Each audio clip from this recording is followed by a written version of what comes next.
We come back to the same issue again. Pedrega Hooligan says, surely you're not defending Allison Pearson's actions simply because I'm concerned about the threat to free speech and the overbearing attitudes of the actions of the current police. Maya Tuesday points out something very interesting, that he was asked whether or not he was a member of the NUJ, which is a trade union. It doesn't, it's not necessary to be a member of a trade union in order to be a professional, in the same way as it shouldn't be necessary to be a member of Equity in order to be an accepted actor.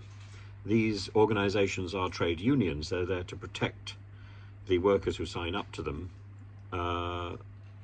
in the workplace, and to use collective bargaining and so on in order to ensure that they can do a job without threats. Both the NUJ and Equity have slightly overreached themselves and see themselves as the gatekeepers to the industry, which they're not. The gatekeepers to the industry are the employers and the people who read the newspapers and who buy the tickets for the theatre and for the shows. And we've got this all a bit upside down. As for Equity, I come back to a point I've made a few times, that the Equity joined up with the artists, with the Musical Artists Federation, Variety Artists Federation, in the, I think, the 1970s or even the 1980s. And the Variety Artists Federation was extraordinary. It was the union which Mary Loy led out on strike very early, before the first Royal Variety Command performance, Royal Variety show, to which she was not invited, partly because she'd been involved in this strike. And it brought a lot of theatres to a close for about a week or 10 days. And it made the point that producers, nasty producers, were exploiting particularly the poorer artists who were being made to work significantly harder for significantly less than the big stars. And yet they were commanding the same audiences. They were playing before the same audiences.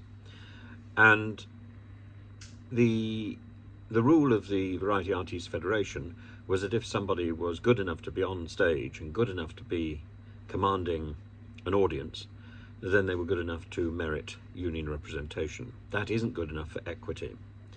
And so I had a conversation with Paul Fleming of Equity about why Equity was not representing reality TV artists, and he was quite dismissive and simply stopped the conversation. I think that conversation needs to be continued and needs to be pursued, because people in the modern media are exploited by production houses, and they're making a lot of money for the production studios that are farming out reality TV programs to the various TV companies. Indeed, a great amount of TV is today predicated on reality TV production. So I think it's foolish that Equity takes this view, and this sort of closed shop approach, which still persists, is deeply wrong. It's equally wrong, I think, for the National Union, the NUJ, to pursue political action outside the workplace and expect that all its members would acquiesce to that. It simply is unreasonable.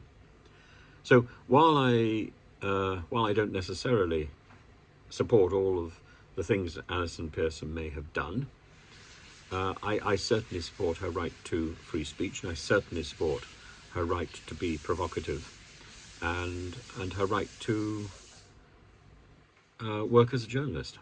without being intimidated by